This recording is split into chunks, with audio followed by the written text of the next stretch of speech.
Hi, welcome to Miss Annette's Little Farm in the Big City, a place where we can reconnect. Today on the Little Farm, we're going to talk about chickens.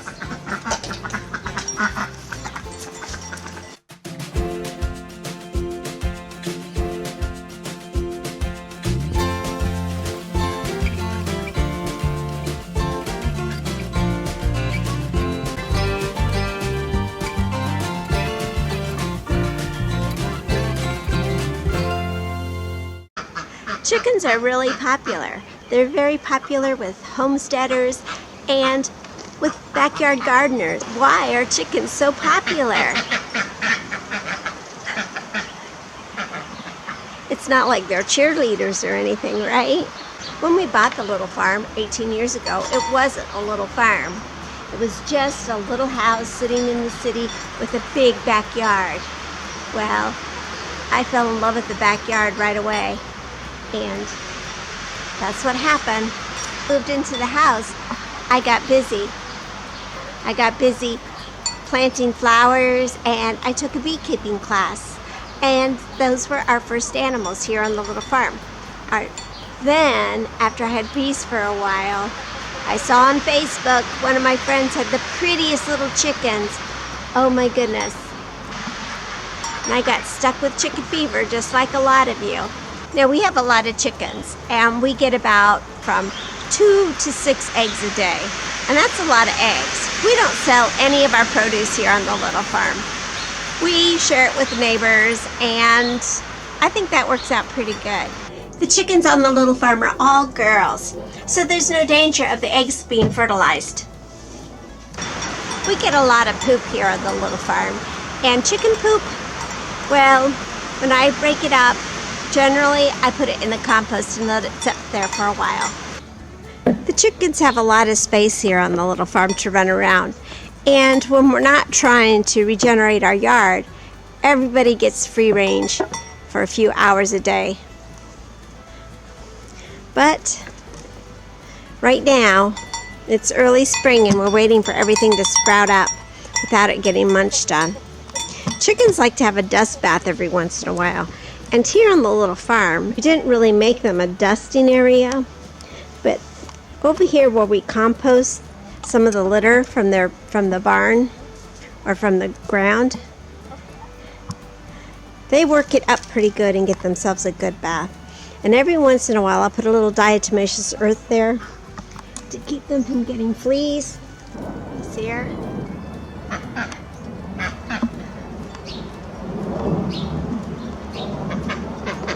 That's Ashley.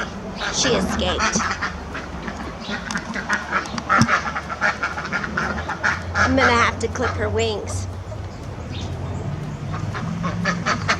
She can jump over the gate. I made these doors a pretty good height. However, chickens can't fly that well, but they can hop really well. And they were hopping up here. Then we put these up here, and then I weaved some willow. And it worked for a while until it started breaking down. So I'm going to have to get some more willow, I guess. And it's always Ashley. She's naughty.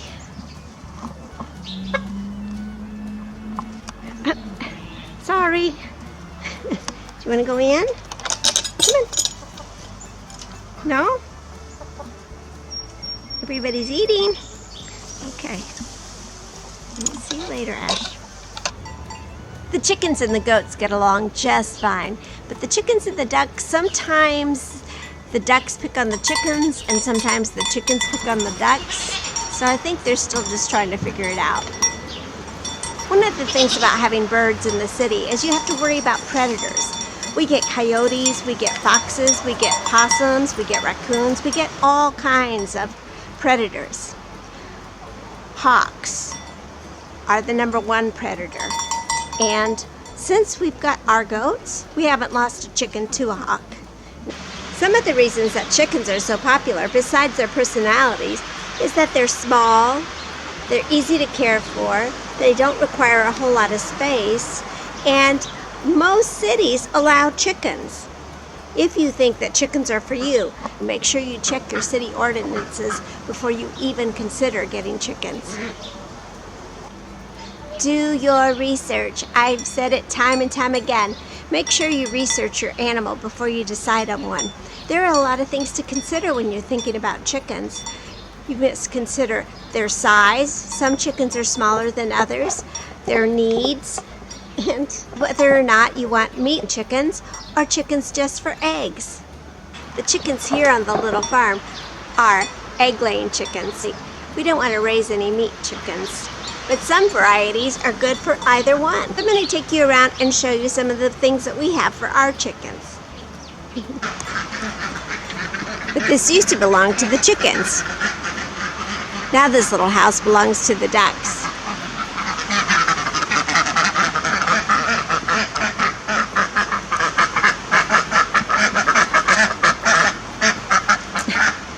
We moved the chickens into this barn with the goats.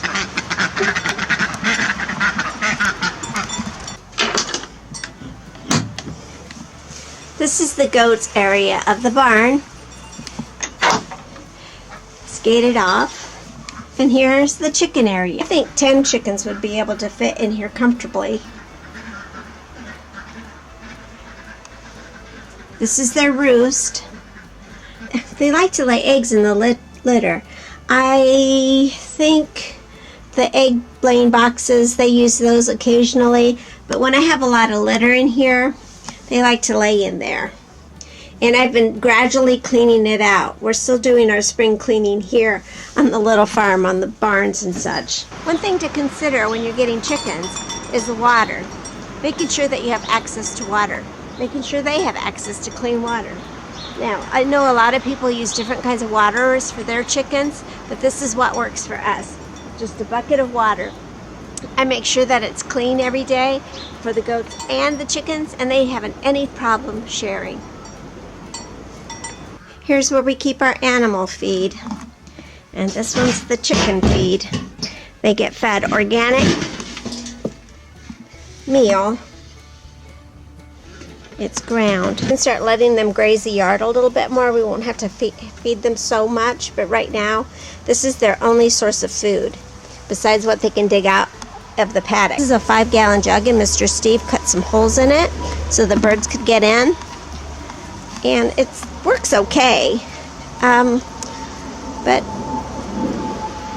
on the little farm, we always go by the motto, if it doesn't work, keep trying. That's how they get in and out. And then it gets a little bit warmer, we'll be putting these up instead of the solid door. And then you go around the barn, and there's their in and out door too.